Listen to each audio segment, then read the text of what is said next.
Haleluya, haleluya, haleluya. Bwana Yesu asifiwe. Bwana Yesu asifiwe. Ninamshukuru sana Mungu kwa ajili ya siku hii leo. Nikukaribisha sasa katika kipindi chako pendwa katika channel ya Bado Kuna Ushindi TV. Kabla ya yote naomba tuanze kwa maombi. Baba, kwa jina la Yesu, asante kwa nafasi nzuri umetupatia leo. Nina kushukuru kwa ajili ya ukuu wako, wema wako na fadhili zako. Mbariki msikilizaji wangu popote alipo, mpe roho ya kuelewana na neno lako. Ninakiri ya kwamba pale anaposikiliza uwepo wako uwe pamoja naye, na ninakushukuru kwa sababu utamfanya mshindi katika jina la Yesu. Amen. Amen, amen, amen, amen. Bwana Yesu asifiwe sana. Bwana Yesu asifiwe sana. Amina, amina, amina. Asante kwa kuungana nami katika maombi haya matakatifu. Tulikuwa tukimtukuza Mungu pamoja, kwa kuwa tunajua kwamba hatua yetu ya kwanza ni kuhitaji baraka za Mungu na ulinzi wa kimungu kabla ya kuendelea na chochote. Na tayari tumekwisha kuhusika katika hilo. Baada ya kuomba, jambo la kwanza linalohitajika sio nguvu mpya, bali ni maarifa sahihi kwa ajili ya hatua inayofuata. Penzi mtazamaji wangu na msikilizaji wangu popote ulipo, tumekwisha kukiri, tumeomba na tumekabidhi siku yetu kwa Bwana. Sasa tunahama kutoka kwenye eneo la maombezi na kuingia katika eneo la maarifa ya leo na ufunua leo. Kama nilivyosema awali, channel yako hii ni Bado Kuna Ushindi TV, na dhamira yetu ni kuhakikisha unachukua ramani ya kiroho na maisha ya kukuongoza katika kipindi vyetu vyote. Leo hii tunaingia kwenye moja ya mada nzito kabisa kwenye maisha yako, ambayo inaitwa kuifahamu hatima yako na kuirejesha hatima iliyopotea. Makinika nami, zidi kuendelea, kwa maana huu ni wakati sahihi wa kazi ya Mungu kwenye maisha yako. Bwana Yesu asifiwe sana. Anayekuletea kipindi chako cha leo ni mtumishi wa Mungu na rafiki yako Daniel Anthony Kitua, mchungaji. Bwana Yesu asifiwe sana. Kumbuka neno tunalojifundisha leo, kichwa cha somo kinasema hatima ni msingi wa uhalisia wa mtu na ni uwanja wa vita kuu vya kiroho. Sikiliza, hatima yoyote ina mapambano, na mara nyingi watu wengi wamekuwa hawafahamu kwamba hatima ina mapambano. Tunaanza kwa kujiuliza, je, umewahi kujiuliza kwa nini licha ya juhudi zako zote baadhi ya watu huonekana kupoteza mwelekeo, wakizunguka katika mzunguko wa kushindwa na utimilifu hafifu? Hatima, lengo kuu la kiungu la kuwepo kwako huku duniani, si zana ya kifalsafa. Ni ramani ya DNA yako ya kiroho. Ni ramani ya DNA yako ya kiroho. Kama vile kuwa ukoo fulani unahitaji DNA, basi hatima ndio DNA yako ya kiroho inayokuunganisha wewe na mapenzi ya Mungu. Hatima inafunuliwa kama kusudi la msingi katika maisha yako, liliwekwa na Muumba katika kila kiumbe chake ambacho Mungu alikiumba. Unapoangalia katika maandiko matakatifu, ile Zaburi ya 139, Zaburi ya 139 na ule mstari wa 16, Zaburi ya 139 na ule mstari wa 19, kuna maneno bora sana ya msingi hapa ambayo tunapaswa tuyatafakari wote kwa pamoja. Anasema hivi: macho yako yaliniona kabla sijakamilika, chuoni mwako ziliandikwa zote pia, siku zilizoamriwa kabla hazijawa bado. Kwa hiyo hatima ni mfumo mahususi wa kazi, vipawa na ushawishi ama impact iliyopangwa na Mungu katika maisha yako. Kuishi bila kufahamu hatima yako ni sasa na kutumia kompyuta bora sana duniani kama kikokotoo tu, na ni matumizi mabaya ya rasilimali na kukosa uwezo kamili. Haleluya. Hatima yako ninaifananisha na matumizi ya kompyuta bora sana duniani, ambayo inasifika kwa uzuri, inasifika kwa uwezo wake, lakini unaitumia kama kikokotoo ama kama calculator tu ya kufanya mahesabu madogo madogo. Huo ni matumizi mabaya ya rasilimali. Hata hivyo, uhalisia mchungu ni kwamba safari ya kuelekea hatima yako sio laini. Maisha yako ni uwanja wa vita kuu ya kiroho. Maisha ya mtu yoyote ni uwanja wa vita kuu vya kiroho. Vipawa na karama ulizo nazo ni silaha zako za msingi kufikia lengo hilo. Kwa hiyo katika mafundisho haya yataeleza jinsi hatima si tu utambulisho, bali ni msingi imara wa maisha yako. Na kisha tutachunguza mawakala wakuu wanaoharibu hatima za watu, na tutamaliza na kujua njia sahihi za kibibilia zitakazokuwezesha kurejesha mpango sahihi wa kimungu katika maisha yako.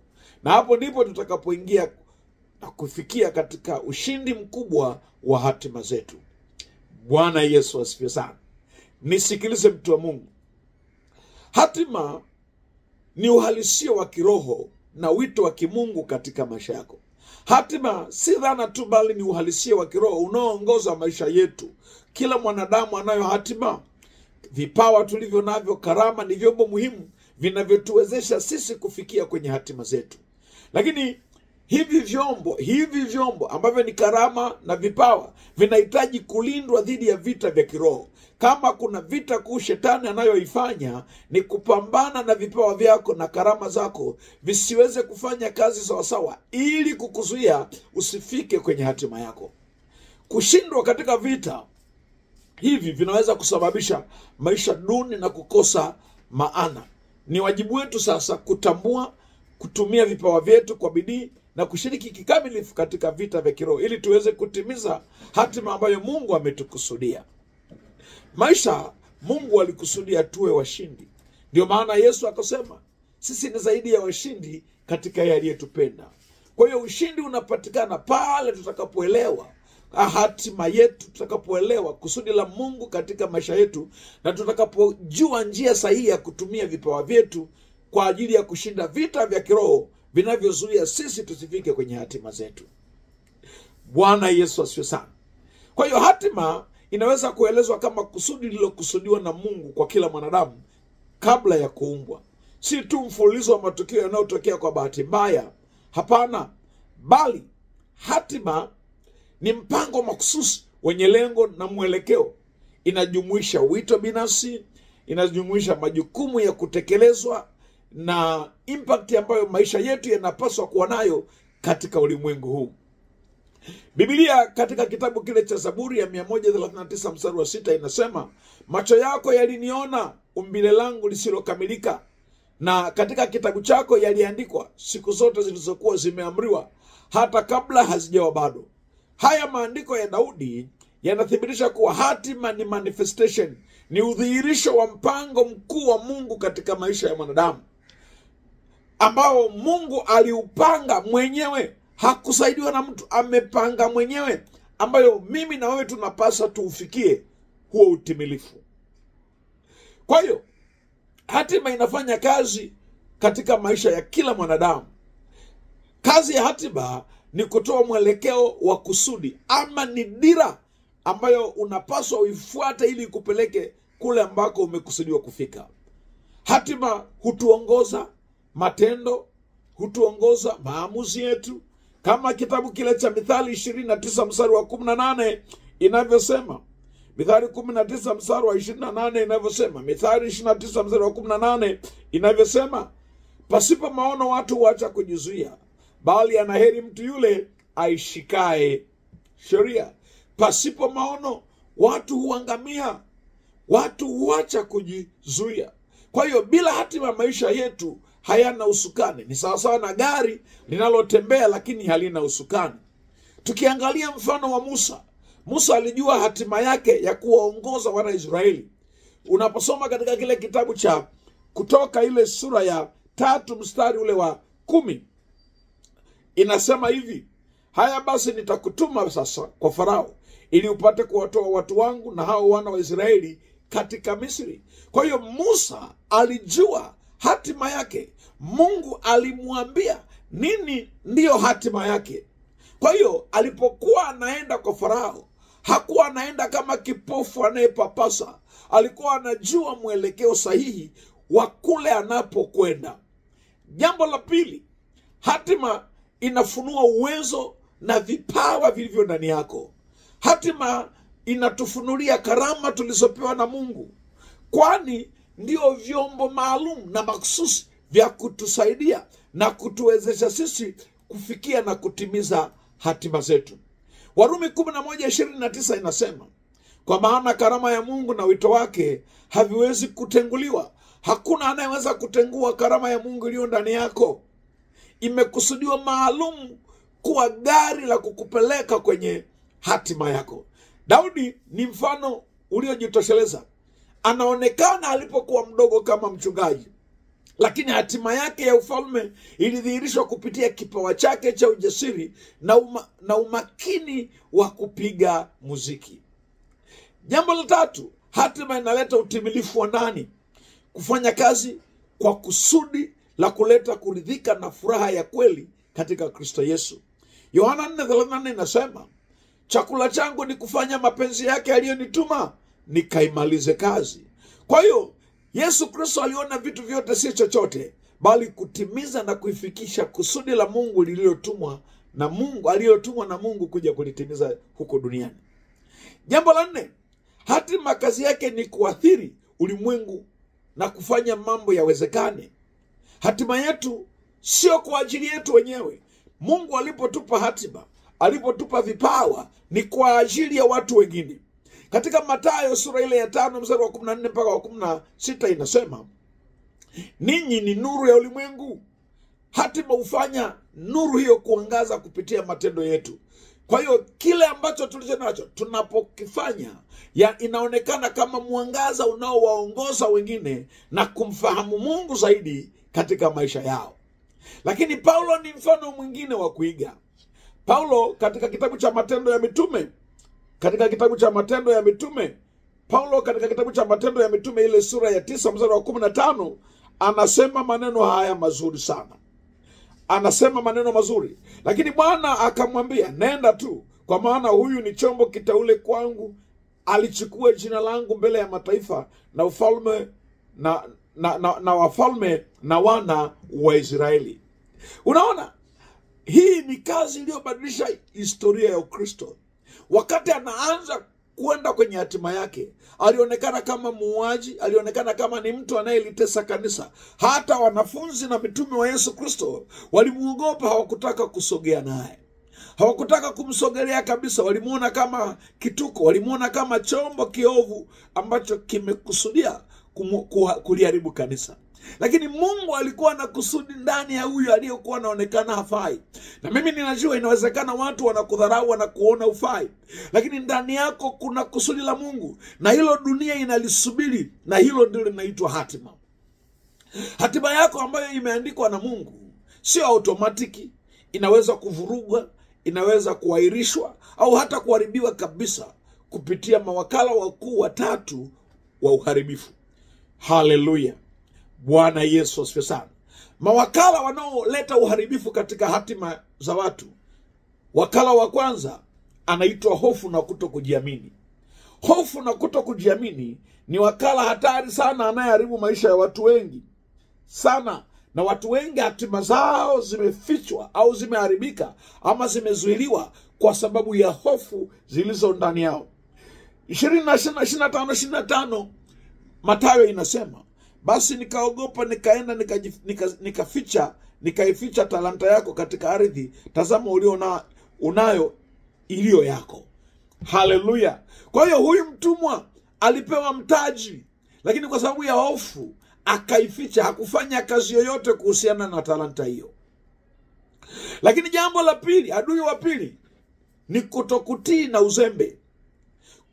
Kuishi kinyume na kanuni za kiroho na kanuni za kimaadili zinasababisha watu wengi wasifikie katika hatima zao. Sikiliza, Samson alikuwa na hatima kubwa sana, lakini uzinzi na kutokutii maagizo ya Mungu kama ilivyoelekezwa kwenye Waamuzi 16 uliharibu kabisa hatima yake na kusababisha hatima yake iwe kama iliyochenjegua hivi. Lakini adui mwingine anaitwa kuchelewa, kuahirisha mambo, kupoteza muda. Kuna haribu na kufuta fursa za kimungu ambazo Mungu alikuwa amezikusudia katika maisha yako. Bwana Yesu asifiwe sana. Kwa hiyo jambo la pili linalochelewesha hatima za watu ni uharibifu wa kimazingira. Yaani kujiunganisha na watu wasiofaa, watu wasio sahihi. Hii inahusu ni vishawishi kutoka ndani, kutoka nje. Adui wa kwanza ni vishawishi kutoka ndani yako mwenyewe. Lakini adui wa pili ni vishawishi kutoka nje. Kwa hiyo tunapojiunganisha na watu wabaya, tunapokuwa na ushirika na watu wabaya, watu wasio na maono au wanaopinga kusudi la Mungu. Katika kitabu cha Mithali 13:20 inasema, njia ya mpumbavu ni mbaya. Haleluya. Rehemu alipoteza ufalme wake kwa kusikiliza marafiki wachanga badala ya wazee wenye hekima. Katika kile kitabu cha Wafalme wa kwanza sura ya 12 na ule mstari wa 8. Wafalme wa kwanza 12 mstari wa 8 tunasoma kisa hiki. Lakini akaacha shauri lile la wazee walilompa, akakata shauri kwa wale ambao vijana walikuwa pamoja naye na kusimama mbele yao. Kwa hiyo tunapojiunganisha na watu wasiofaa, tunaweza tukaharibu hatima zetu, tunaweza tukavuruga mpango wa Mungu katika maisha yetu. Lakini adui wa tatu ni mazingira ya utumwa au kufungwa.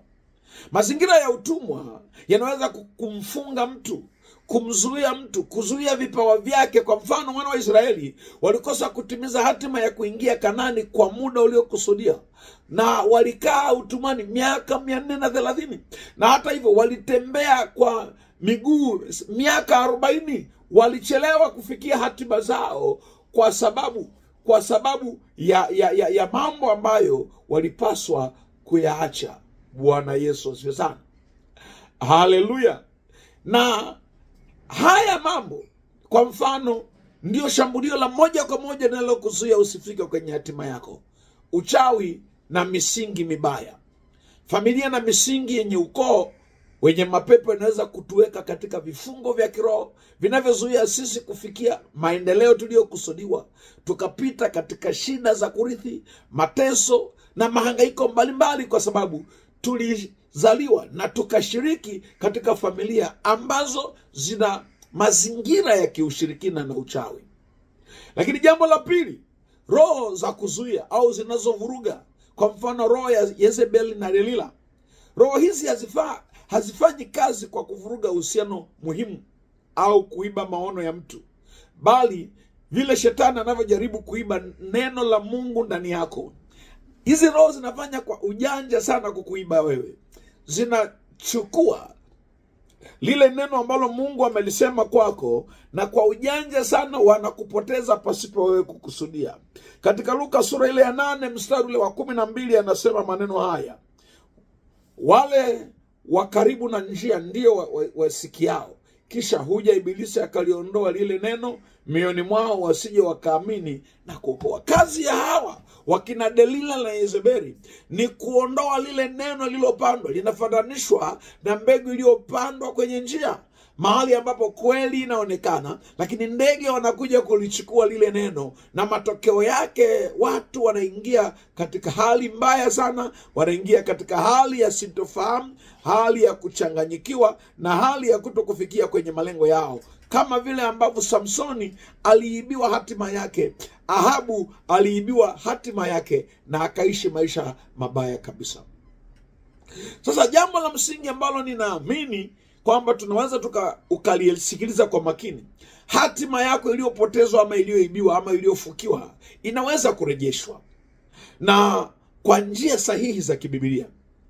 Kwa hiyo tunapozungumza kurejesha hatima yako, ni mchakato wa kimungu unaohitaji hatua za kimakusudi, na hizo ndizo ambazo ninatamani mtumishi wa Mungu uzifahamu. Bwana Yesu asifiwe sana. Hatua ya kwanza ni lazima ufanye toba ya nzito, toba yenye kumaanisha. Hatua ya pili, lazima ujitambue wewe ni nani katika Kristo. Una identity gani kwa Yesu Kristo? Lakini hatua ya tatu ni lazima kufanya vita vya kiroho, kuingia katika ulimwengu roho ili kubadilisha lile kusudi. Haleluya, haleluya, haleluya. Na Lazima ufanye mapambano kwa ajili ya kurejesha hatima yako. Bwana Yesu asifiwe sana. Basi mtumishi wa Mungu, popote ulipo, Mungu akubariki sana. Ninajua umenisikiliza. Una hatima kubwa sana.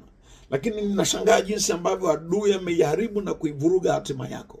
Ameivuruga kwa sababu ya adui wa ndani, ambayo ni hofu, mashaka na wasiwasi, kukata tamaa, kuahirisha mambo. Ama ameivuruga hatima yako kwa mazingara. Kwa mfano, masuala ya uchawi, ushirikina, ukoo uliotoka, eneo unaloishi, uganga na mambo mengine kadha wa kadha. Lakini jambo la tatu, inawezekana adui yako mkubwa ni zile roho zinazochukua kile kilichopandwa ndani yako. Nimekupa mfano wa Delila na Jezebel, jinsi walivyochukua na kunyakua hatima bora ya Samson pamoja na Ahabu, kwa sababu walichukua katika namna ya ushawishi, na hawa watu wakageuka na kutumikia miungu mingine. Basi mtumishi wa Mungu, Mungu akubariki sana. Kipindi kitakachofuata nitakuingiza kwenye maombi sasa ya kurejesha hatima yako. Ninaomba Mungu akubariki, uwe na wakati sahihi na wakati mzuri. Endelea kutafakari, wewe hatima yako imeibiwa katika eneo lipi, na Mungu wa mbinguni atakubariki sana. Tuombe. Baba, kwa jina la Yesu, ninakushukuru kwa ajili ya mtu huyu mzuri popote alipo. Ninambariki. Nami ninaomba ukampe moyo wa kutafakari na kumtafakarisha ujumbe wa neno lako. Geuza maisha yake na moyo wake akugeukie wewe, ili Mungu wetu na Baba yetu upate kumpa kinachopaswa na kilicho sahihi, katika jina la Yesu Kristo. Lakini kipekee neema yako Bwana iwe pamoja nami, naye tutakapokwenda katika kipindi kinachofuata cha maombi ya urejesho wa hatima, katika jina la Yesu mbariki. Amen. Pendwa msikilizaji wangu popote ulipo, Mungu akubariki sana. Ninaendelea kukukaribisha katika kipindi kifuatacho cha maombi ya kurejesha hatima. Jiandae, wakaribishe na wengine, lakini endelea kutafakari ili ujue kwamba wewe hatima yako ilikamatwa wapi. Mungu wa mbinguni akubariki. Mpaka kipindi kingine, baki umebarikiwa katika jina la Yesu. Haleluya. Kwa heri ya kuonana. Amen, amen, amen.